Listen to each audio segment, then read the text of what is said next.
Testing. Hi, Ryan. Can you hear us? Yeah, can you hear me? Yep. Okay.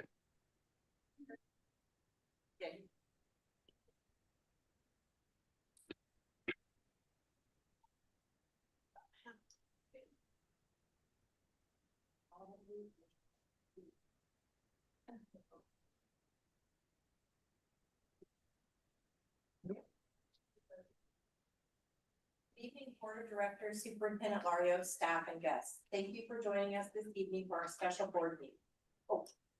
It is 5:45 PM. I now call this meeting to order. Please join me for the Pledge of Allegiance. I pledge allegiance to the flag of the United States of America and to the republic for which it stands, one nation, under God, indivisible, with liberty and justice for all. We have our agenda today in front of us. If there aren't any changes, I would entertain a motion to adopt the agenda. I move to adopt the agenda as presented. I second. It's been moved and seconded to adopt the agenda as presented. All those in favor say aye. Aye. I Opposed, same sign. Motion carries with a 5-0 vote. We now have an agenda. So tonight, we are interviewing for our student representatives on the board. We will be interviewing 3 of the 5 applicants for the student representative on the board position. At our May work session, we interviewed 2 applicants who we will appoint at our regular June board meeting on June 23rd. All applicants will be asked the same questions. Our applicants tonight are Dulce Ramirez Lopez, Edwin Estevez Ramos, and Jazmin Sanchez Zaragoza. So I will say that we have you, the person interviewing comes up here to answer the questions. The other interviewees, we have you step outside. And so that way, everybody's kind of got an even playing field and can come up with their answers and things like that. So you're Edwin, and and you're Jasmine, okay. Well, we will go in alphabetical order then. So Edwin, that means you are first. And if you'd step out just to a seat in the hall. You have a question? Yes. Thank you. And then board, we will just, does Ryan have the question? Okay, so we'll just go around and ask the questions in order, and then Ryan, you'll go after Annabelle. I don't have the questions in front of me. I'm sorry. Okay, then you will just listen while we ask, I guess then. Thank you, Ryan, for letting me know that. Good evening, Edwin. Good evening. Nice to have you here. The first question is, what personal strengths, experiences will you bring to enhance the work of the board? I believe I would bring ambition, curiosity, initiative, and insight to the board. I am highly involved in school and community, which has allowed me to connect to students from different backgrounds and perspectives. And I'm always looking for ways to improve the students' experience, and I'm always willing to take initiative and turn ideas into action. Thank you. Michael? If you should be selected as student representative on the board, what do you see as your role on the board in your school? I mainly see myself as an advocate for students. My responsibility would be to listen to my peers, understand their concerns, and ensure their voices are being represented in board discussions. Within my school, I would serve as a bridge between students and district leadership, helping create stronger communication and understanding. What do you hope to accomplish as a student representative on the board? As a student representative, I hope to strengthen student involvement and ensure that students feel heard. Most importantly, I hope to help build a more unified community where people support one another, take initiative, and feel empowered to contribute positive change to their schools. Thank you. What do you expect? Sorry. Thank you. What do you expect to learn from your board experience? From this experience, I hope to learn more about how school systems operate behind the scenes. I also hope to develop leadership, communication, and decision-making skills while gaining a deeper understanding of how a community works together to solve challenges and create opportunities. I guess it's me again. How will you work to represent the views of a wide range of students? I am a high school student, but I want students to know that they have someone they can approach and talk to. I plan to gather feedback through conversations, surveys, and digital forums so that all students have a chance to share their opinions. As for middle school and elementary school students, I would like to visit their schools, attend events, and engage with younger students to ensure that everyone from each district feels represented. In addition, I'd like to input maybe a newsletter or some way where we could gather more opinions from students. I also like to volunteer a lot. It's one of my passions, and that's where I connect with a bunch of students from different schools. I believe that teaches me a lot of perspective and insight. The board meets on Tuesday evenings twice a month. Occasionally, there are extra meetings and or committee meetings at other times. There are also opportunities to attend school events during both days and evenings. What challenges do you anticipate in meeting this time of commitment? Well, the biggest challenge will be balancing my academic responsibilities and extracurricular commitments. I am highly involved both on and off campus, so there may be times where I need to carefully manage my schedule. However, I am committed to this opportunity and confident in my ability to stay organized, prioritize responsibilities, and fulfill the expectations of this role. Do you have any questions that we can address for you? Yes. Are there opportunities to attend conferences, trainings, or statewide meetings? Yes, as a matter of fact, we have one coming up in July, and we would like our student representatives to come along with that, to that with us. And we also will have a board retreat we would like you people to be involved in. And we also do a big conference in November. And it's in Portland for 2 days. And yes, you're part of the team. And so you get to go where we go. And Thank that you. includes school visits and things like Mhm. that as well. Isn't Portland 3 days? I think they cut a day off. Yeah. Yeah. Oh. How closely do student representatives work with the board members and district leadership? Want to answer that, Michael? Sorry, can you repeat that one more time? Yes. How closely do student representatives work with board members and district leadership? Yeah, well, we hope that as we move forward, we do this work together and we're hoping to work really closely. Mhm. What does a typical month look like for a student representative? Well, that's a really good question. And so this board was very passionate about having student representatives on there. And I don't think we've had student representatives for 8 years or so. And so this is kind of our opportunity to build and figure those things out together. So, Mhm. That's about it. Thank you. well, Thank thank you. you very much.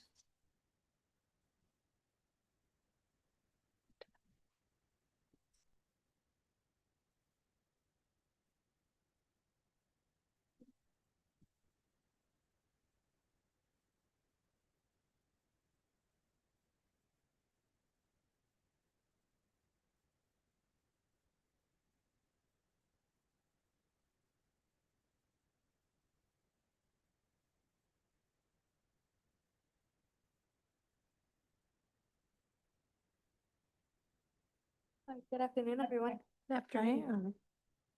If it's not too much, is it okay if I give you guys a resume? Sure. An interview? Yeah.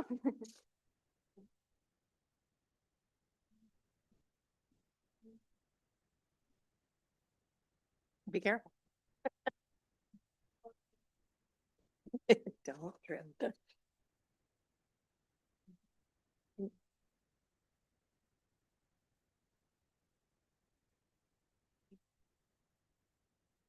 Okay. Well, thank you for coming, and how this works is we will each go around and ask you a question or two. And then we'll just write down your responses. Okay. And we ask everybody the same question. So the first question is, what personal strengths, experiences will you bring to enhance the work of the board? Right, so as for strengths, I'd say that I recognize a lot of like hardships, right? So I understand that students, we all have hardships, and as a student myself, I'm able to recognize those and I'm able to pull them into conversations adequately and effectively to make sure that decisions for the students are input well and adequately, and make sure that our our perspective on things are clear. I also love to be an advocate. So I love to speak for people when I know that something is happening, whether it is some type of injustice or when it is things that go unnoticed. I tend to be very open-minded in conversations. So in these conversations, I make sure not to have um, a super strong opinion, right? Because opinions can be hard to change, but with the conversation, it can be easy and it can flow. Um, let's see, I'm pretty adaptable. So since with this adaptability, I plan to make sure that my voice is heard, making sure that my opinions are stable and don't come without reason. And I love to problem solve. Troubleshooting is probably like one of the best things that I do on a day-to-day basis. And with this, I'll make sure that everything that we do here is pretty well-rounded and adequate.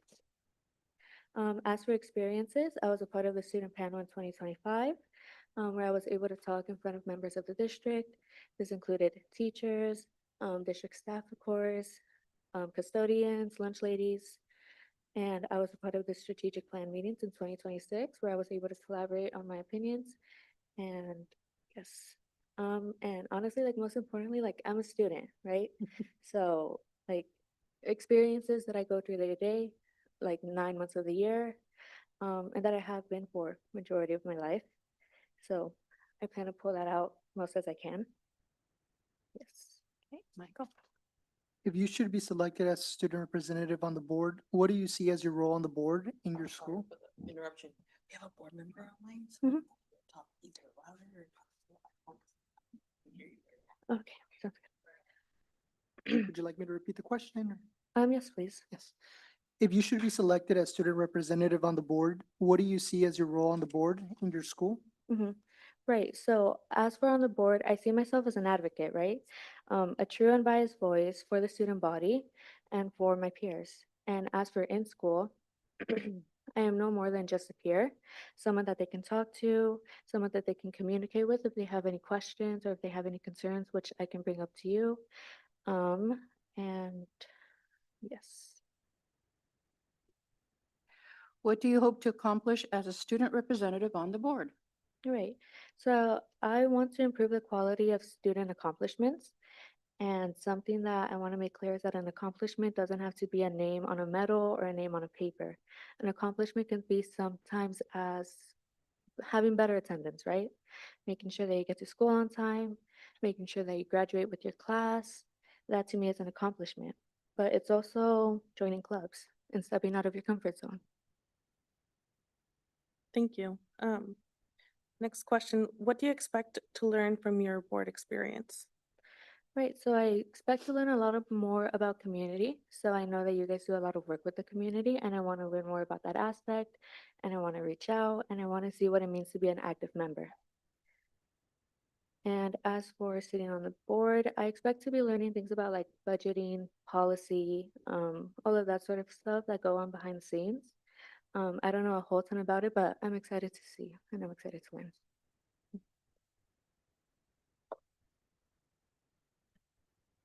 Is me here? Sorry, just writing. How will you work to represent the views of a wide range of students? Right. So honestly, like I'll take myself out of the picture. I understand that I'm not just representing myself, but representing a variety of people. People who have different races, ethnicity, backgrounds, and identify differently. So by taking myself out of the picture, I will have an unbiased opinion, and I'll be sure to bring up these opinions adequately and with respect. The board meets on Tuesday evenings twice a month. Occasionally, there are extra meetings and or committee meetings at other times. There are also opportunities to attend school events during both days and evenings. What challenges do you anticipate in meeting this time commitment? Right. So I am a full-time student. And as for this upcoming school year, I know that I'm a part of extracurricular activities and I hold a responsibility to my clubs as I am an active member. But I'll make sure that whoever gets elected, if I am selected with them, we will have adequate communication to make sure that one of us will be there if I am not available. But I will, of course, give my effort to this commitment. Do you have any questions that we can address for you? Yeah. Is there anything that you guys wanted me to clarify along the way? Like any response that I gave? I'm good. Yeah, I think I'm good. Okay. I wanted to ask you guys, what is your favorite aspect of being a part of a school board? Favorite aspect? Mm-hmm. Well, my favorite aspect is just getting to be part of the community and the school community, visiting the schools and talking to students and just trying to make some change. That's my favorite part. For me, it's how we can all come together and push for the same mission. For me, it's just a goal of seeing you get students prosper and finish and accomplishments and finish at a higher degree than we've seen in the previous years on the previous board. And as how many students, like for instance, this last graduation, there was 369 students graduate. And with a lot of them with their additional tassels of accomplishments in their extracurricular activities, their additional programs that we have planning to offer for advancement beyond the high school, college, trade, or otherwise. So the opportunity to provide that to our students so they thrive beyond high school. I'll say that the building of community, and we've already got several, I would say, gold nuggets within our district. And so being able to provide the support that's needed to polish those. And with that, the encouragement and the that all the students feel, not like, again, building from that community and what it is that they may be missing so that they can actually be feel like their full potential from all that I know that they can accomplish.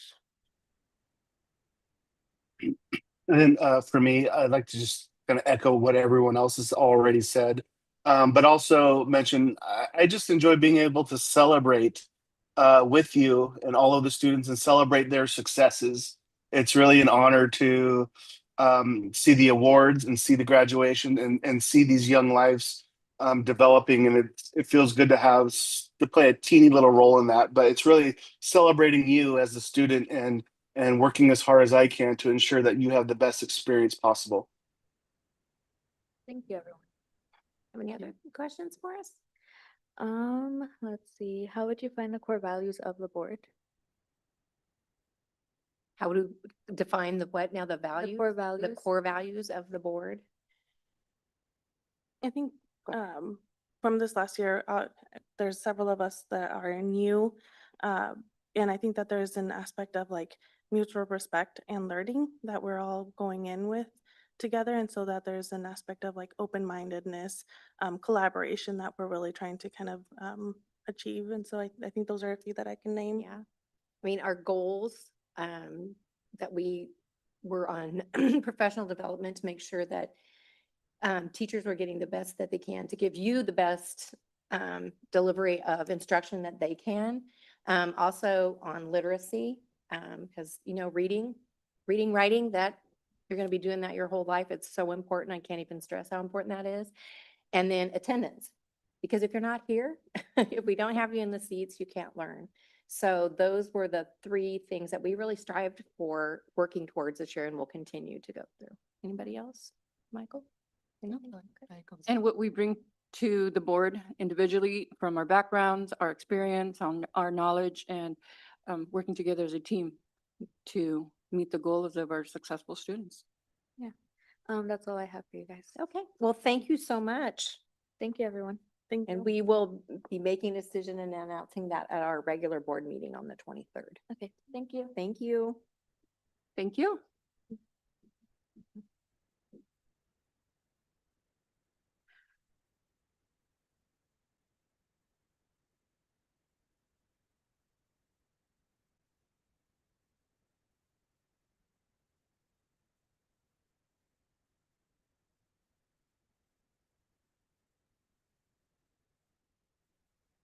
No? All right. All righty then. The next item of the agenda is public comment. Jenny, did we receive any public comment? Okay.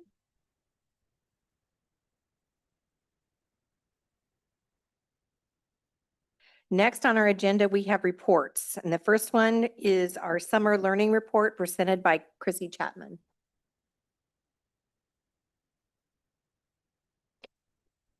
We'll be hearing a couple of different reports from Director Chapman this evening. So, I'll just get get comfortable in that comfortable. chair. Just make yourself comfortable. Yeah.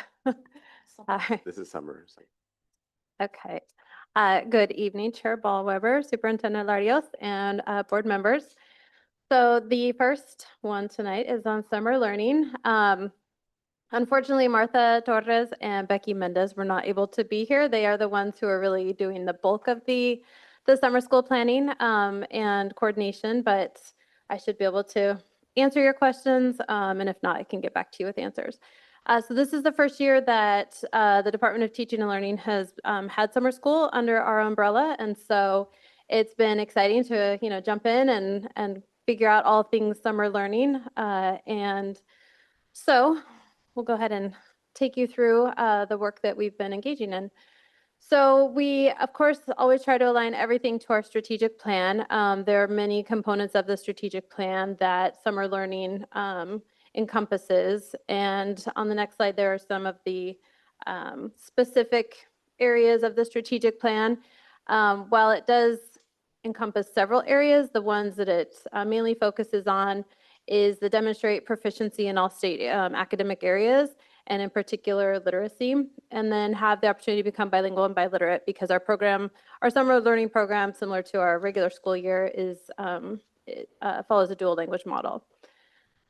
And then a couple of the goals from this year that the summer learning program will help to support, which will be goals that will carry into next year as well, although the percentages will change, is the goals around increasing our state assessment scores for language arts. And so we applied and were awarded the summer learning grant. And one of the main areas, I guess you can go to the next slide,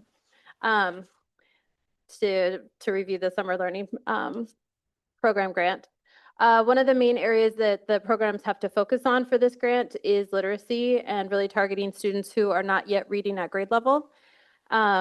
You also have to include 80 continuous hours of instruction within your program. And so our program spans 19 days, and we'll get into some more specifics about what the day-to-day operations will look like for summer learning. But as a part of that statewide grant that we were awarded, you do have to have 80 continuous hours of instruction, and your main focus has to be literacy and students who are not yet reading at grade level. So our program, we wrote the grant to serve 735 students in grades K through 7. We have been reaching out to a lot of families, and our homeschool liaisons have been doing a lot of work reaching out to families. They've spent hours and hours and hours calling families to invite students to join the program. And so we are not yet at that 735 students, but a lot of students end up showing up on the first day. And so if we did have 735, we would end up with more. So we do have a little bit of a buffer zone for students who will show up who haven't yet called to RSVP. So we'll be serving students who are currently in grades K through 7. And you can see on here the number of classrooms that we'll have. So it's very similar to the regular school year, where we've got more dual language classrooms than we do English only classrooms. And then we also have a teacher who is in the Russian program who will be supporting students in the Russian program, so that we're able to offer some Russian literacy instruction as well. And so this is just an overview of the number of classrooms that we'll have for this program. Quick question on that. Which grades will the Russian support be in? We're going to prioritize 3rd and 4th grade, or 2nd and 3rd grade, sorry, based on our data indicating that those are the 2 grade levels that need additional support kind of across the grade. But we'll also, we have an assistant as well who is a Russian speaker. And so our plan is to have her support the kinder and first grade classrooms so that we can still support those classrooms as well with the Russian instruction. Thank you. So you mentioned the 19 days. That's the training that's I'm going to ask you guys to hold questions till the end because she has a time limit and I don't Oh. want her to. Oh, yeah, I We'll didn't hold those. Oh, yeah, where's my, Oh, where's you my didn't turn on the timer? timer? Okay. Well, you do have a time limit. I do, don't worry. all right. I'm aware of it. So the next slide gets into some specifics about how we've been prioritizing who was invited. So as I mentioned, a part of the grant is prioritizing students who are not yet reading at grade level. So we came up with, we also have some funds that come from Title I-C, which is the migrant program, as well as Title I-A for McKinney-Vento, so students experiencing houselessness. And so we have a list of prioritized students that we first reached out to, and we initially targeted students who hadn't yet received interventions during the school year. Because this year, if you recall from an earlier presentation this year, we started a new intervention program this year where we are able to get more students into that system who need interventions. But there was a group of students just capacity-wise that are reading below grade level and did not get interventions. So we first targeted those students because they needed additional support and hadn't yet, been able to be in a specific intervention group. And then once we reached out to all of those families, then we moved on to students who haven't had an intervention, but were not one of those prioritized groups on this list. And then after that, then we moved on to students who are not yet reading on grade level who did have interventions. So we were able to work through this whole entire list and invite students. Pretty much every student who was reading below grade level was invited. And so this was just the order of priority that we reached out to families. And so the programming will be from June 22nd to July 17th. Next week, we do have teachers doing their, we have like 3 days of professional development and getting ready for summer learning.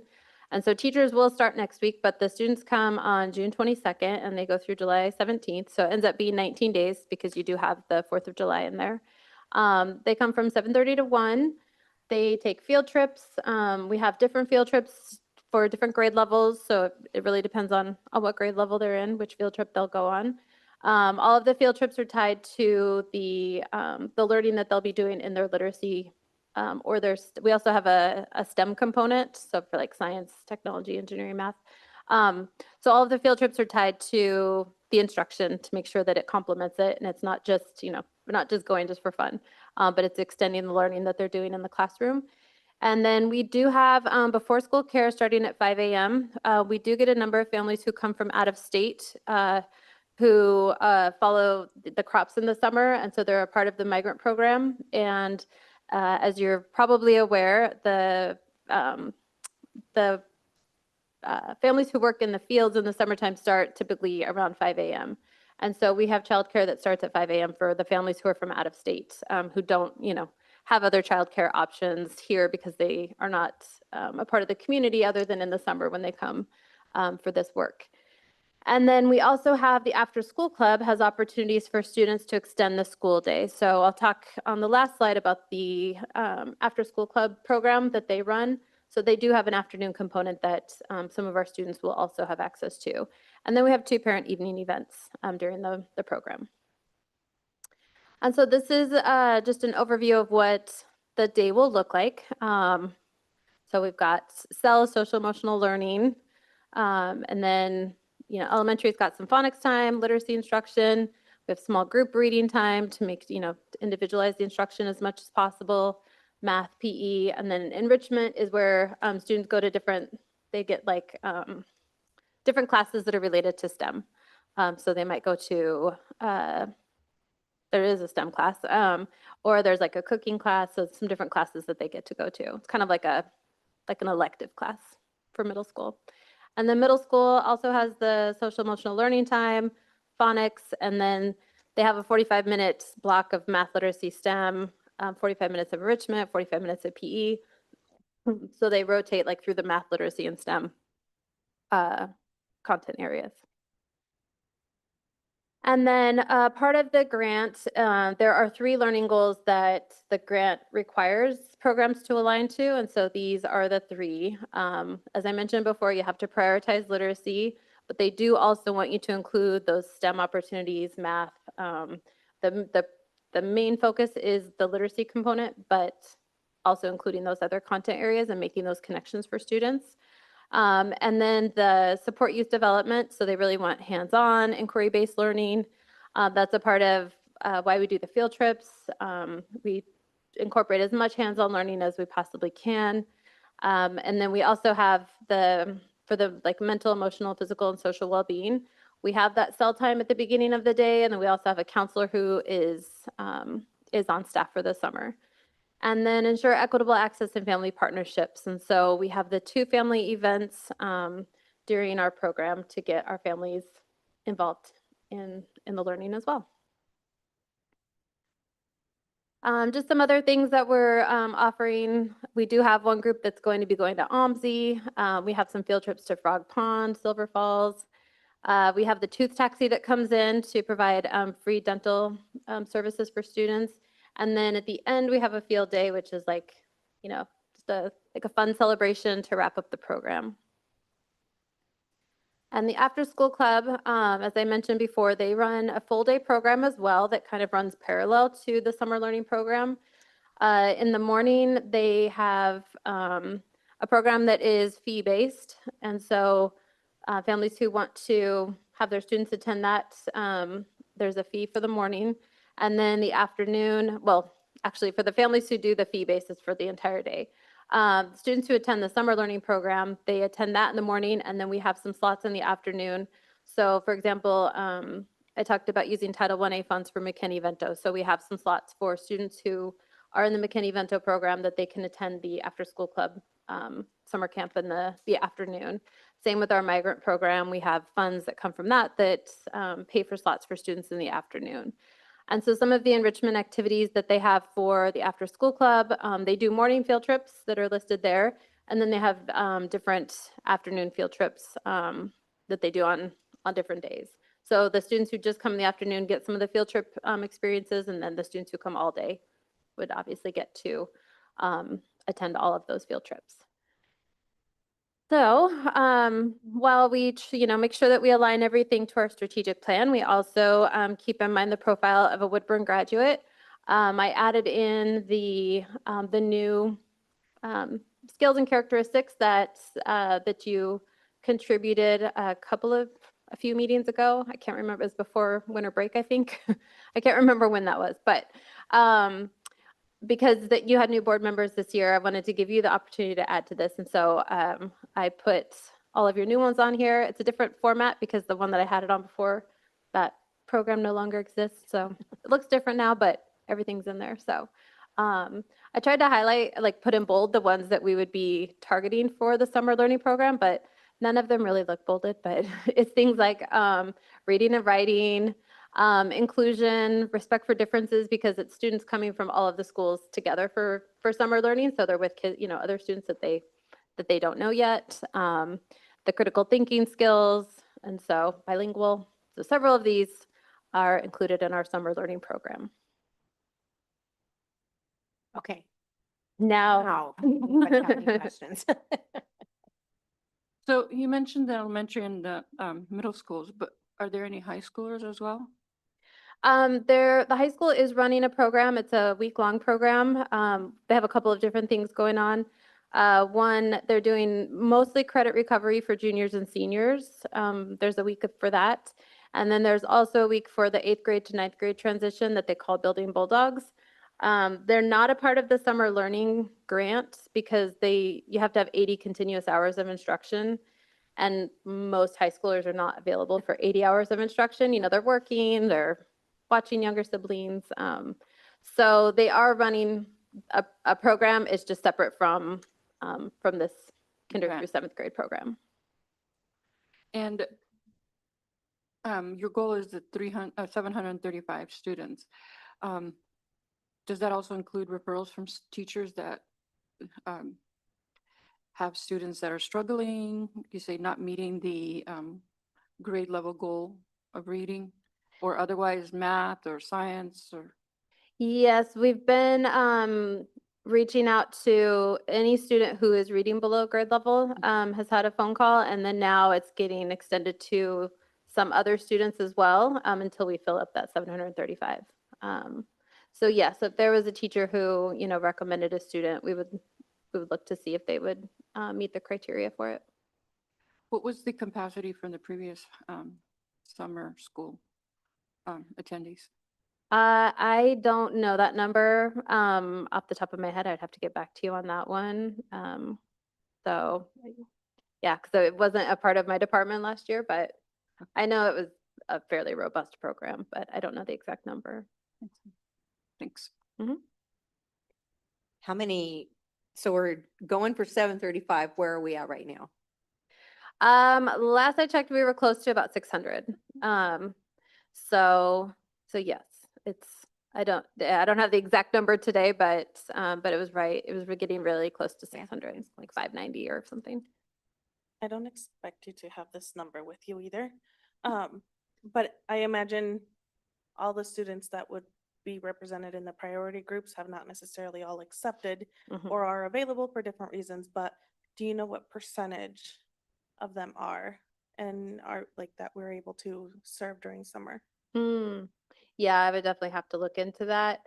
I do know that we've had a fair amount of families decline. The summer learning grant came out very late. The state, I mean, the deadline for us to submit it didn't change, but the deadline for them to notify us kept getting pushed out. And so we didn't hear until, gosh, I can't remember the exact date, but it was like early May. They were supposed to tell us in April. Maybe it was the very, very end of April.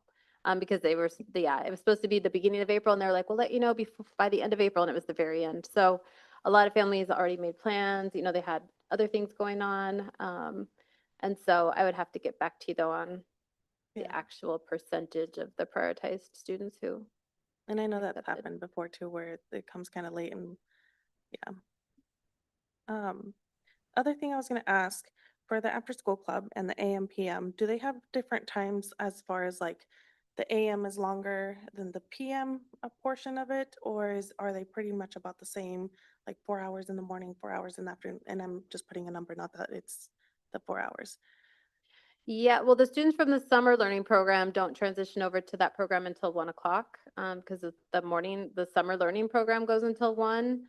And I can't remember the exact time that the after school club ends. Yeah, I can't remember the exact Okay. time, but I think the morning and the morning might be a little bit longer. Okay. But a lot of the morning kids transition to the afternoon Mhm, part of yeah. it. Yeah, so they're the whole day. Okay. Yeah. Part of it was because I had seen the activities that were listed for AM and PM, Mhm. and the AM contain a lot of more of the going out trips. Mm. And so I know that one of the things, especially before working with farm worker families that were doing the after school program, they were very limited with what kind of trips. And those are sometimes the families that cannot afford to go on some of these types of, or have these types of experiences. So I would love to see that there is at least something included there. I know that there's still some fun things, but just that get kind of equalized a little bit, especially if we've got like Title I funds that are covering those expenses for some of those students to also go in the afternoon. Mm-hmm. Yeah, and the summer learning program, all of the students will go on field trips for that one. Like we had, like OMSI was on there, Mhm. Silver Falls, so all of the students will have a field trip through the summer learning program. And then the students who also go to After the school. after school club will get additional field trips. So yeah, so every kid will go on at least a field trip. Do they need chaperones? Probably. I volunteer. I do have one other question. Do we know what the percentage of third graders on track for, on grade level? You know what I'm talking about. By the test scores, do we know what our percentage is yet? Third graders on. For the read- state yeah, assessment? For the state assessment. We only have preliminary data right now. Some of the scores are still coming in, because there was Right, testing take up forever, until, yeah. Till the end of till time. the last day of school, basically. So it's still coming in. the preliminary data was looking at like 12 to 13%. And so, but yeah, not everything is in yet, and then they still validate it Right. and, give us Okay. the official scores later on and hopefully by sometime this summer. Any other questions? Ryan, did you have any questions? Yeah, and sorry if this was covered, but what's the cost for enrolling in the summer learning program? The summer learning is free for students. Okay, but you have to qualify for it. You have to be eligible, and not everybody's eligible. Is that right? Right. So students that are not yet reading on grade Yeah. level are definitely prioritized, yeah. Are you referring Thanks. to school club? That one has a cost. Yeah, the after school club program does have a cost associated with it for students who are attending the full day program. Okay, thanks. What is the cost for that? I would have to get back to you on that. I don't know off the top of my head. Isn't it assessed based on the I was gonna say the slide income of the landscape. family? No. Um, Yeah. yeah, it's a set fee. Yeah. I have one more question for the summer learning program. What's the percentage or how many classified and licensed staff is required to fill that entire program to staff it? Let's see if I can pull up the total number. For teachers, we have 3 teachers per grade level. Oh, thank you. We have 3 teachers per grade level. But then we also have like the special teachers, counselors, caseworker for special education. We've got nurses, and then a lot of assistants. And so I would have to pull up the grant application to see exactly how many staff we wrote into that. Because when we applied for it, we had to like list them all separately. And so there was I never see. a total number, but yeah, it's definitely, it's a lot of people. Well, and I guess my follow-up, is there any issues or difficulty in filling that staff requirement? There was like people kind of, when they apply, they put what their top priority is and then other things that they would be interested in, teaching or supporting. And so some people will say, I only want to be a substitute, or some will say, oh, I would, teach, like some teachers are endorsed in multiple things. And so they might say like, I would prefer to teach science, but I don't mind teaching math or, whatever else. So there are a couple of the content areas like for middle school that got a little bit tricky to fill, but we got everything filled. So yeah, like we had to kind of move people around and maybe give them their second choice, but we did get everything filled. Great, thank you. And the overall budget of summer schools, summer learning program is $1 million. Yeah, and it's predominantly staffing. And I mean, transportation is also fairly expensive, but mostly it's staffing. So you weren't on board from last year, right? Mm-mm. So you wouldn't know if the time frame was about the same, the 19 Oh, days. it was, yeah. It was. Yeah, it's been 19 days for several years. Yeah. And last year it was approximately 900 students who, I don't know if what the attendance was, how many of them actually came and participated in it, but it was 900 approximately that were invited to participate. I know it was a question you had asked earlier, Rosie. Yeah, and so there shouldn't be difficulty fulfilling it based on the fact of previous attendance, Mm-hmm. even though somebody else was running the program. Mm-hmm. Yeah. Thank you. So Sorry. yeah. I was gonna say, sorry, I have one more question. What metrics are we using to, I guess, gauge the success of the summer learning program? What type of scores are we seeing the following school year that shows, yeah, this was successful? Are we tracking that? Hey, this kid was in the summer learning program and now he's at grade level and above. Is that a separate thing that we're tracking, kids who went to summer learning and how that impacts the next school year? Yeah, so what we'll be using is the STAR assessment, which I've presented on before. Sure. All of the students at the beginning of the program will take we're going to use the CBMs, which is the 1 minute like fluency assessment that you do one-on-one with the student. And so they'll take it on the first day of the program, and then they'll take it at the very end of the program so that we'll be able to measure their growth throughout the program. And then we do capture in our student information system the students who attend summer school. So then we can like disaggregate, looking at like students who attended summer school versus students who didn't attend, or looking from last year to the following year, how they do on state assessments. So yes, we are able to track that type of information. Yeah, that'd be interesting to see. Mhm. I was gonna say, Chair, would that be something we could include in one of our first meetings? And I don't know if all the information's available by then too. We'd be able to look at like the STAR assessment data from summer school, Okay. from the the beginning to the end. That state assessment obviously wouldn't be available until the end of next year, but the STAR assessment data would be. Thank you. And I did get the price for the summer camp, so the after school club program. For the 4 weeks, if you do full days, it's $950, and if you do half days, it's $550. And you could do either the morning or the afternoon. And it goes until 5:30, so 7:30 to 5:30. And the same exact dates as the summer learning program. Well, thank you, Chrissy. Yes, I mean, thank me for that one. Now I can Yeah, give so you- thank you Yeah. for that. I can do the next one. Thank you, Director Chapman. And now Director Chapman will Professor. present on the Dual Language Advisory Board Annual Report. Take- Hey, thank you. You're welcome. Again, good evening.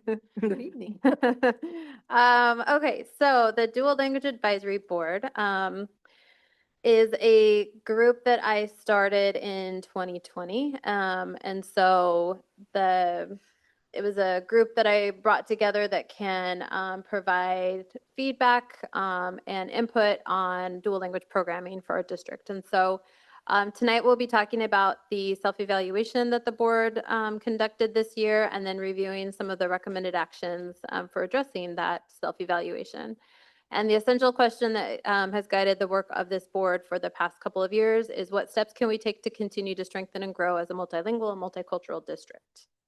And we do have a couple of board members who are on that dual language advisory board. And so the next slide has all of the members who are on there.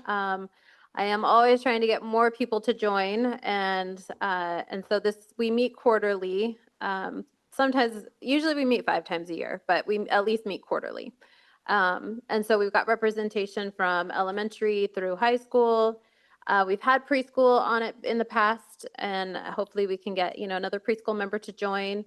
Right now we have licensed staff on it. We've got administrators, school board members. We've had parents in the past who have now turned into a board member. We had other parents too who then became district employees, and so they were like, "Oh, I'm no longer just a parent for the district." And so anyhow, we're always trying to get more people to join. But this is who is currently serving on this dual language advisory board. And the parts of the strategic plan that we really focus on are the ones that are listed here. Obviously, the becoming bilingual and biliterate, but the 3 pillars of dual language also include academic success in all academic areas, and then also the piece around the sociocultural competence. And so collaborating with families, making sure that we have culturally inclusive community within our schools. And so these are the areas of the strategic plan that our work is centered in. And then the main goal that this group works on is the goal around the percentage of students who receive the 5th and 8th grade recognition of biliteracy or multiliteracy, and then the seniors who earn the Oregon State Seal of Biliteracy and Multiliteracy. And this year our goal is to increase that by 5% over last year's number. And so this is, I just talked about these 3 things. Having the 5th grade, the 5th and 8th grade recognitions are not a requirement of the state. Actually, none of them are required, but those are not like sponsored by the state. But that's something that we thought was really important to do, to celebrate students in those grade levels, and also to help them and their families to really understand what the Seal of Multiliteracy and Biliteracy is, how they can earn it. And so we start having those conversations in elementary school to get students really excited to earn that seal when they get to high school. And so we're having conversations now from elementary all the way through 12th grade, where a few years ago, before we did the recognitions at the younger grades, it was mainly a high school conversation. And then students, they might not hear about it in time, or their families might not have known about it. And so we're really trying to talk about it from elementary school all the way through, so that all of the students who could possibly earn it have that opportunity. So we'll go over the self-evaluation that the board conducted this year.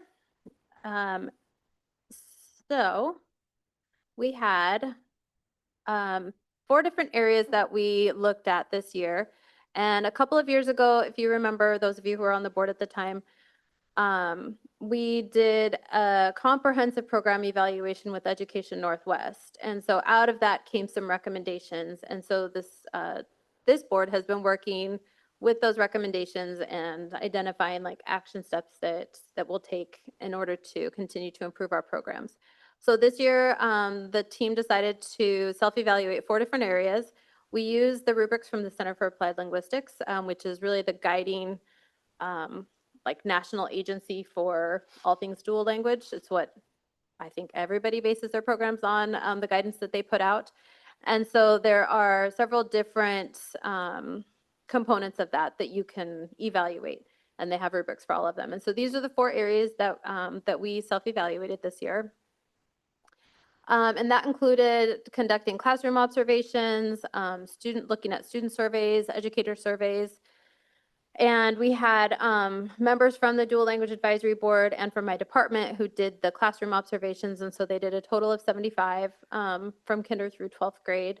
And then I don't have the number of student surveys and educator surveys, but it's a huge stack. They were all done on paper. And so it's a very big stack. It was all 4th and 5th graders. That's what the board decided they wanted to focus on, that 4th and 5th grade group of students. And so it was all the students in dual language in 4th and 5th grade took the surveys, as well as the teachers in those grade levels.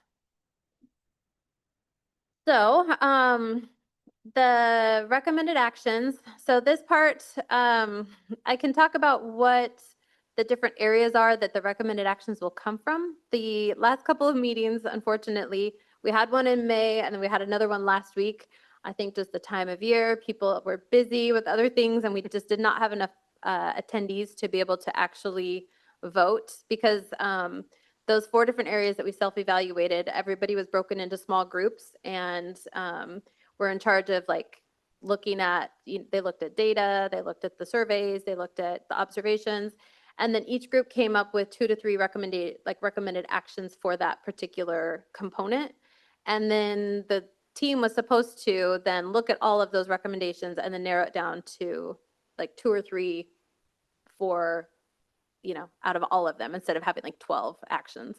Unfortunately, there weren't enough people there to be able to come to that decision this year. And so that will be our first meeting in the fall, is to look at all of the recommended actions from the 4 different groups and then narrow it down so that we've got a manageable number of things to do. But what I did put on here though instead, on the next slide, is the objectives that the actions will stem from. And so this came from the original program evaluation that we did with Education Northwest. So the first one is to develop shared expectations for language use and instruction, including framework, benchmarks, and checklists. The second one is to develop and employ professional learning modules for onboarding new staff and refreshing current staff. And then the third one is align curriculum to ensure instructional consistency. So each of those 4 groups came up with a recommended action for each of these objectives. And so we ended up with, at least 12 actions. Some groups were like, they had 2 things for an objective, but so like I said, in the fall, we'll take those and narrow them down so that we have some actionable steps to include in like our professional development next year, or, it kind of depends where we land, but these are the areas that they're stemming from. So again, everything that we do, we really, tie it back to this profile of a Woodburn graduate. And of course, there's bilingual on here. There's the dual language seal of biliteracy. There's the global awareness, working with others. And so many of these things really are encompassed in the work that this Dual Language Advisory Board is engaging in. Questions, anybody? I do have one. Mhm. Was the goal for 25, 26 for the CELA biliteracy met? I was looking at the data right before this, and according to the spreadsheet where we keep track of all of that, yes. Yeah. We exceeded it. So I just need to confirm that that is completely updated with, because while we have the high school data completed, mostly completed, there could be some seniors who didn't quite meet the graduation requirements yet, who still will, before, like during the summer program. But 5th and 8th grade students, teachers, could still be collecting some work samples, or we have state assessment data still coming in. So we may have some additional 5th and 8th graders, and maybe some additional seniors. But Nice. yes, based on the running tracker that we have going, we have exceeded the goal. So yeah, I know, very exciting. Exciting. Yeah. Yeah, like for example, just a comment, not a question, that there was about 28 graders recognized yesterday at Ballard Elementary School promotional night. So that was exciting. Mhm. Were there any best practices of our dual language program that could benefit instruction district-wide? So one of the main areas that that came out of the evaluation was around like the student talk and the use of the target language. And so one of the groups is looking at like professional development for teachers to stay in the target language and like really being intentional about bridging between the two languages. But those of you who are bilingual or who've been around a lot of people who are bilingual, it's easy to go back and forth between the two languages, but instructionally, you don't want to do that just, nonchalantly. You want to have a real purpose for switching to the other language. And so, professional development for the teachers, but then also making sure there are enough supports for the students to be able to stay in the target language. So sometimes, instruction might be in English, but the student is more proficient in Spanish, and so they just keep answering the teacher in Spanish. And if the teacher never gives them the supports in English to be able to say it in English, they'll just keep saying it in Spanish and become very proficient in Spanish, but not very proficient in English. And so, so that's one of the, instructionally, one of the areas that we've been looking at and coming up with some action steps for. Oh, 57 Valor students were recognized. So I was wrong. There was a lot. So Thank you, Anna. Ryan, did you have any questions? Not at this time, thanks. Anybody else? Okay, well, thank you, Okay. Chrissy, very Yes, much. thank you. Do you want me to go Yeah. back to my seat and come back? Or Good job. Good work. Nicole's joining me for the next one, though. All right, we're going to move on to board action items. And so Nicole Pete will be presenting the social studies instructional materials adoption. I think I did. Maybe I didn't.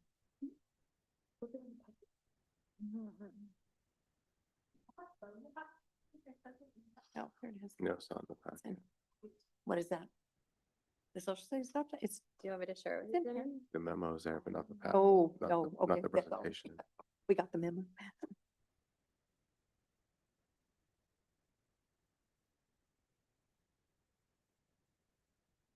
you want me to share it?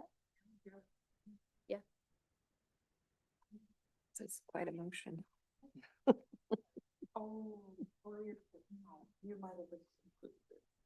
Maybe not. It's possible. Okay. I'll take out this. Yeah, it's linked in, it's linked in the memo. Oh, That's okay. But Chris, I think Chrissy just sent it. Linked Yeah. here on the slides.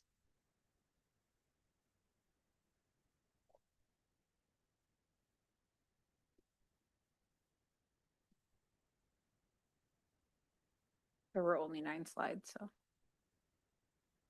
You didn't miss a whole bunch. Yep. Yeah. Okay. Good evening. Thanks for having me. I'm gonna go through these pretty quickly because some of you guys have already seen this presentation a couple times, I think. Sorry, for the first slides anyway. So we do like to start with just explaining a little bit about the adoption process, just so that everybody's kind of grounded in that common vernacular. So The state of Oregon, the Department of Education has a 7-year cycle for adopted materials. So every year we get the joyous event of picking a new material for a different content, but each specific content, so for in this instance, social studies, gets new materials every 7 years. So the thing that the state really wants to impart to us is the importance of high quality instructional materials. There is a deep evidence basis for your phonics for high quality instructional materials and their impact on the classroom. So obviously our students are very important in our classroom, our teachers and their instruction are very important, but them having high quality instructional materials to aid in their instruction that are tied to state standards and are on grade level are very, very important. So that's why we do this every year, and we want to make sure that you have that kind of foundational information about it. On the next slide, it explains the difference between basal or supplemental. Sometimes, no, all the time, teachers utilize all kinds of things in their classroom instruction, right? Like maybe a video clip or a handout that they've developed or a graphic organizer that they know is specifically going to work for their kids. Those are all like on the cuff, sometimes at a grade level developed supplemental materials. But what we adopt as a district and that what you approve and then we purchase district-wide are the basal materials. And we are required to adopt a basal material per this OAR. And so that's what we're doing here. So they want to make sure that we make a distinction that you can't formally adopt like your own creation of these kinds of things. So we can't just like make up our own textbook that works for us. We have to go through a formal process to adopt a full basal material. And this just is a T-chart that shows you the difference between the two. Both are used in the classroom and both can be supported through instructional coaching or included in like core maps or projection maps. But what we adopt formally and what our expectation that teachers are using for their first stop is the basal adopted material. Okay, so this is just a graphic kind of showing you what our overall adoption process is in the district. The state intends for districts to do this in a 12-month cycle, and really it amounts to about 6 months in terms of what happens in the district. Sometimes we meet that, often we don't because it's a pretty quick turnaround on a really important process. So sometimes, and tonight I will ask you to postpone one of the different grade bands. We need more time to be able to truly try these materials out in classrooms and make sure that they're the most effective. But these are the major steps. The nice thing about the adoption cycle is it's always preceded by an update to the state standards. So that's really what kicks the whole thing off. They update the state standards. We do some learning about what those, any shifts that happen in the standards or the framework. Then the state puts a call out to publishers throughout the country and says, send us your things that are going to match up to our state standards. They go through their own very rigorous review process with educators from all over the state. And they make a list of the approved by ODE ones. And so basically everything on that list, they're saying, this is standards aligned, this meets the requirements for assessments and accessibility and all kinds of things. So we can feel confident that when we purchase those, like it's already gone through a rigorous review. So we look at that list first, and then we try to identify usually two pilot in classrooms, which means teachers try them out in real time with students. And then we take feedback, they take feedback, they discuss at different meetings, and then they come to a consensus on a recommendation. I come here and ask you to approve it, and then we purchase and we do some training. They also have training through that whole pilot process, so they become familiar with the materials, but we do an actual implementation training to do a kickoff. And then throughout the first year of implementation, we continue to do training as they get more familiar with the materials. So this is that same process just on this year's timeline and where we are. So for 6/12, we are meeting what the state deems as the usual timeline. In the fall, we do some visioning with the social studies team even before they release the state list of the materials. Excuse me. We look at the updated standards and talk about what our beliefs are for what we want social sciences instruction to look like and what our social scientist students should graduate with. And then they reviewed materials. We had a bunch of training with the publishers to help them implement in their classrooms. They had some discussions to develop their recommendation. And then here we are in spring of 2026. We'll do some more training when they come back in the fall, and then they'll fully implement in terms of the materials will be utilized in classrooms, but throughout that whole year, we'll be adjusting maps, providing more training just as they get more familiar with the materials. So like I said, the very first thing we do with these teams is just talk about what are our sort of dreams and hopes for kids in terms of this specific content area. So I just wanted to share, these are the belief statements that the whole team, this is a K-12 team of representative teachers who come together for these processes. And these were some of the things that they listed as important to them. So like I said, the state already does a rigorous review, but then we get to put our lens to what's important to us in those materials. And they wanted to make sure we found materials that help support students in developing these attributes. There is a community engagement component. Every year we try to make it different and better. We have not cracked the code on how to get a lot of community involvement on this. It's not people's most exciting topic to talk about, which I get. So we put this in the newsletter. We have a website with information on like the different recommendations and the adoption process. And then we did have a community forum. This was something we hadn't done in this way before. We had materials available at conferences, which we usually do. But this time we also had a special event here at the district office. And we had the publishers who made the like last two, sorry, they did presentations, but nobody came. So that was kind of a bummer, but we tried. We'll keep trying. We'll figure it out. So we didn't have any like positive or negative feedback from the community one way or the other. The teams themselves met, oh, go ahead, Jenny. The teams themselves met to develop these recommendations. Like I said, K-5 is not ready to make a decision, which isn't really a surprise. The Port Elementary, every single year they get hit with a new material because the teacher teaches everything. So like a few years ago, they had a new language arts adoption, and then they had new math, and then they had new science. And so every year they're like, so it usually takes them a little bit longer. And we also work really hard to integrate whatever new content we get in with the language arts. So it takes a while for them to be like, is this going to fit best with what we're trying to do for literacy? So I appreciate the intentionality they have there, but it does take longer. So my request is that we postpone them for the next school year. And then the secondary, both, lucky for me, want the same publisher, which is, it's called TCI, but it stands for Teachers Curriculum Institute.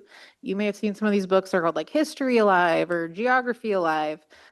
I don't know if you see them, but they're pretty popular.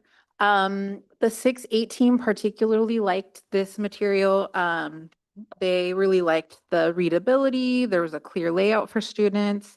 They noted that it values depth over breadth. They felt like it supported multiple learning styles. There were a lot of good online and accessibility supports. Like there's a mark the text capability that fits well with their AVID goals. Like it just fit well into their system. And it used a lot of primary and secondary sources, which is important to social studies.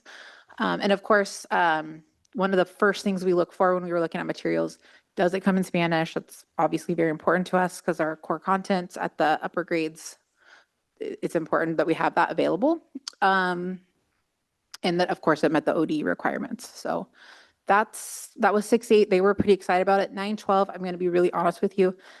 They were like, we'll do it. It was one of the only publishers at 9-12 that came in Spanish. Very few 9-12 publishers in any content. It's starting to turn, the tide's starting to turn there, but it's not common. So they weren't overjoyed, but they can live with it, and it's what we need to do for the program. So. Questions? Are there any? Are you ready for a question? Go Okay. for it, Are Michael. there any recurring costs associated with this review process or? Oh, sure. Oh, yes. Adoptions are expensive. The secondary is actually not as expensive as the elementary because they usually do classroom sets. They don't do textbooks one-to-one because they don't want kids lugging around all those books. And they do most of the work in class, and there are so many online supports. So it's cheaper. We are looking at about 222,000 is my current quote. We have to adjust some stuff, but Just for secondary. just for 612. I imagine that K5, when I come back to you next year, is going to be more than that. Yes, it's expensive. It's For very the, expensive. that's for the initial investment. Yeah, we don't pay it every year. No. We just pay it one time, but then we'll pay it again the next time different there's a big subjects. content. Yeah. Yeah. Next year's PE, Oh, okay. and they're usually more reasonably priced. Like last year, there was a science. Yes, that program. was expensive also. Yeah. Yes. Yeah. And science has more like ongoing, like you have to They- replenish the yeah. kits and stuff every year, for experiments and so depending on the content, there are more annual costs for some contents versus others. But this one should just be the initial purchase unless we have large changes in population or something, because like 6th grade has a consumable aspect where we get like a new book that kids can write in every year, but it's built into the cost. I'm assuming the trainings that you were referring to happen during PD days. Yeah, we've done it all kinds of different ways. Sometimes it depends on the teachers. Like if we have a bunch of teachers who want to come in the summer and we have funds, which isn't necessarily the case here. Sometimes we have like grant funds or things. We don't have a social studies grant, but sometimes we can do summer, like August before they come back. We usually try to do at least some training during in-service. It's just hard to get time then, but then definitely on the Mondays. And sometimes we'll do some after school, but for sure Mondays, yeah. Okay. And it sounds like there's a group that helps basically with the selection of all of this. When does that group meet? So that group, that's a great question. We convene a K-12 group, and traditionally we've met like Monday evenings, like after school, for an hour and a half. Once it gets started in October, almost twice a month. As we've gone farther and farther down this adoption process, there are more and more teams that are like, that times or after hours aren't working for me. So this team, particularly 612, we pushed in on Mondays more and did some more of that, less by committee and more by the whole team. So I don't know, that might be a model we continue to do. At K5, the committee aspect works a lot better because there's so many. I mean, it's like every K5 teacher, you can't bring them all in a room. But because we have Mondays for 612, we could do that. And it was kind of nicer to have the full team there than like 2 representatives making that decision for everybody. So it might be a model we continue to pursue. It kind of depends on what works for the team. Okay. Yep. Two- Oh, sure. It's like two only things. I saved Okay. all my questions to the end this I'll time. give shorter answers. No, I mean, it's not really questions. It's more like for the engagement things. If you want to call me in, I'd love to try to support and see how I can help make things more engaging and Great. stuff. And the last one was going to say thank you for sharing some of the feedback, the quotes you shared for the feedback. I really liked hearing those. Oh, okay, great. That's it. I just want to know how much teacher input goes into making the decision or into the process to make the decision about adoptions, and how are they selected? And does that start from the time you get the list from ODE with maybe 8 on it? Do they help get it down to the 2? So how does that work? Oh, sure. Yeah. So we put the call out for teachers like very early in the fall, like heads up, like you have new standards in case you didn't know, and the adoption's coming. And then, so it's open to anybody. But we have usually done them in the evenings. So sometimes, I mean, not evenings, it's like 4 o'clock to 5:30, right after school. But still, that's prohibitive for some people. And so especially at 612, for some reason, it just doesn't seem to work for 612 so much. K5, they don't seem to have as much of a problem. So we have adjusted that. So theoretically, it's like a representative situation, but we don't cap the number of representatives.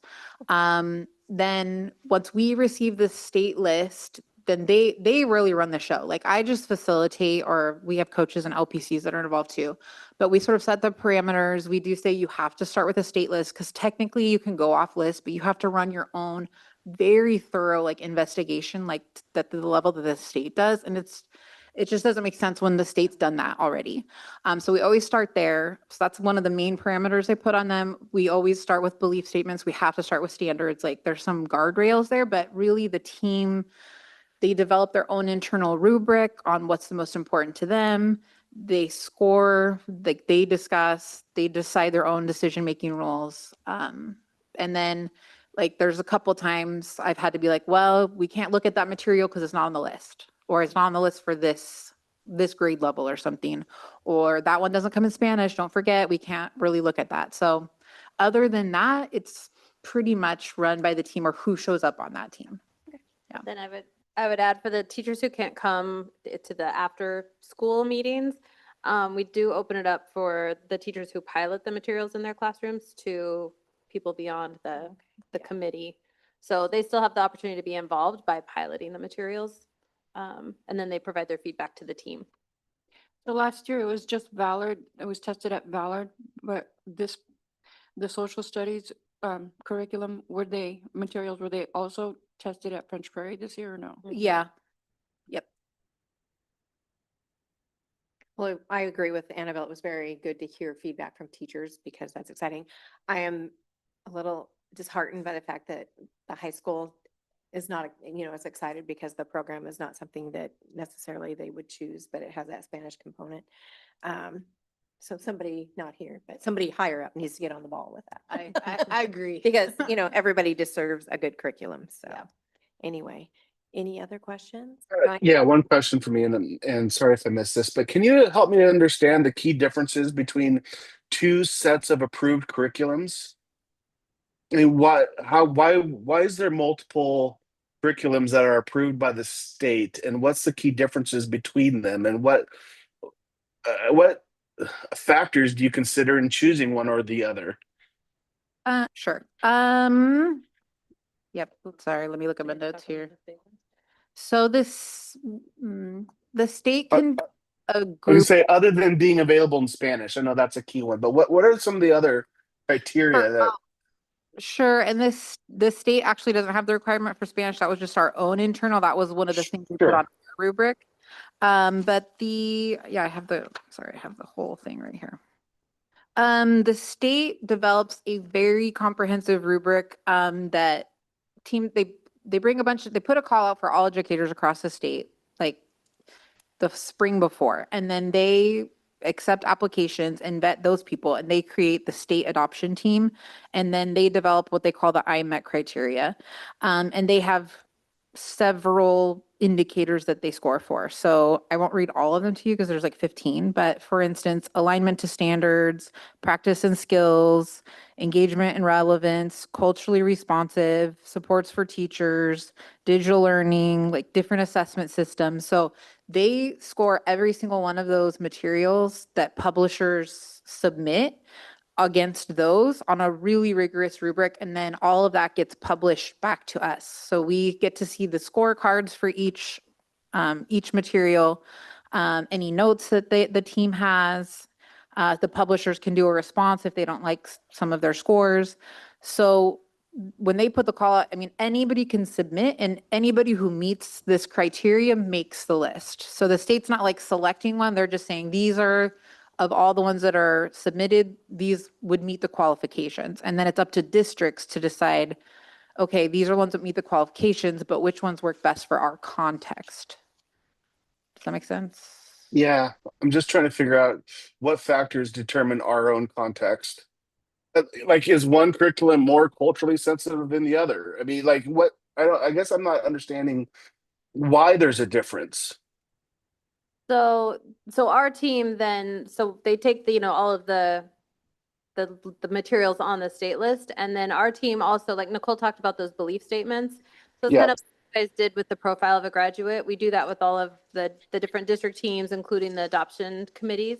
And so they come up with like the belief statements or their profile of a graduate from the lens of social sciences for this year. And then they develop an internal rubric that they use to then score the materials to narrow it down to their top 2. And then those are the 2 that get piloted in classrooms, so they can actually try them out before they recommend one to actually purchase. Does that answer? Sure. Yeah, I guess I'm just not understanding what the key differences between 2 different curriculums are. I mean, they should technically be teaching the same thing. And I'm just wondering, how are they different?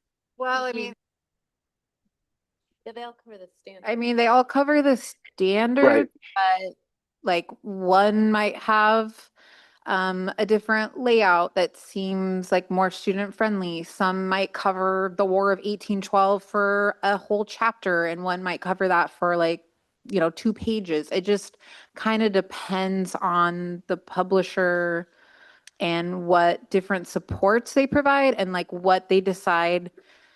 Like one of the comments we got from the teachers about TCI is they felt like they went deeper with like less topics rather than some publishers go super wide with topics, but not as deep.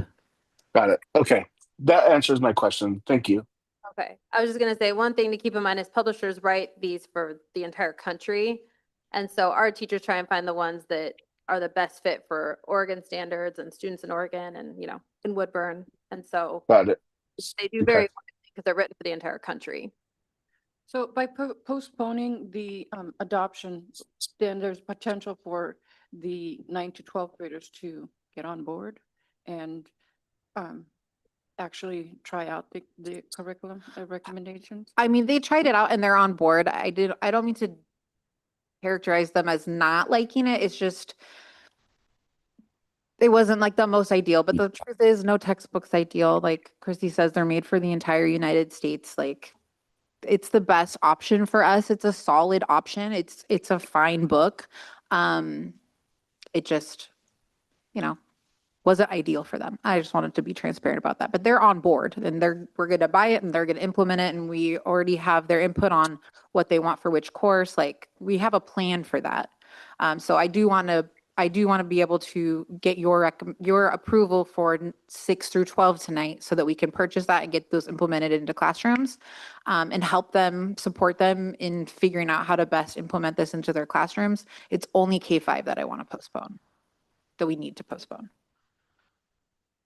Is there any, I guess from the state where you have to have a certain time by which they are adopted, purchased, and basically in the classrooms? Yeah, they basically give us a 1-year window of leeway. So technically it's a 2-year process, but so we can defer this easily. We can defer the K-5 Okay. till next year. Thank you. Yeah, of course. Any other questions?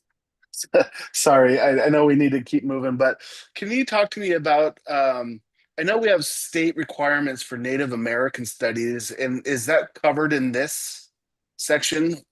Yes, actually, one of the IMEC criteria is the Holocaust and genocide education, as well as alignment to the Tribal History, Shared History, SB 13.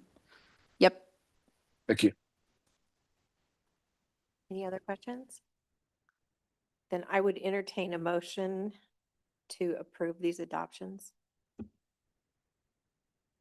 I move to adopt the Teachers Curriculum Institute for grades 6 through 8 and TCI for grades 9 through 12, and postpone adoption of K through 5 social science materials 1 year. Do I have a second? I second. It's been moved and seconded to adopt the TCI Teachers Curriculum Institute for grades 6 through 8, 6th grade Western Hemisphere, 7th grade the world, 8th grade the United States through industrialism, and TCI Teachers Curriculum Institute for grades 9 through 12, History Alive, Government Alive, and Econ Alive, and to postpone the K-5 social science materials for 1 year. All those in favor say aye. Aye. All those opposed, same sign. Motion carries 5-0. Thank you both. Thank you. Thank you for your presentation.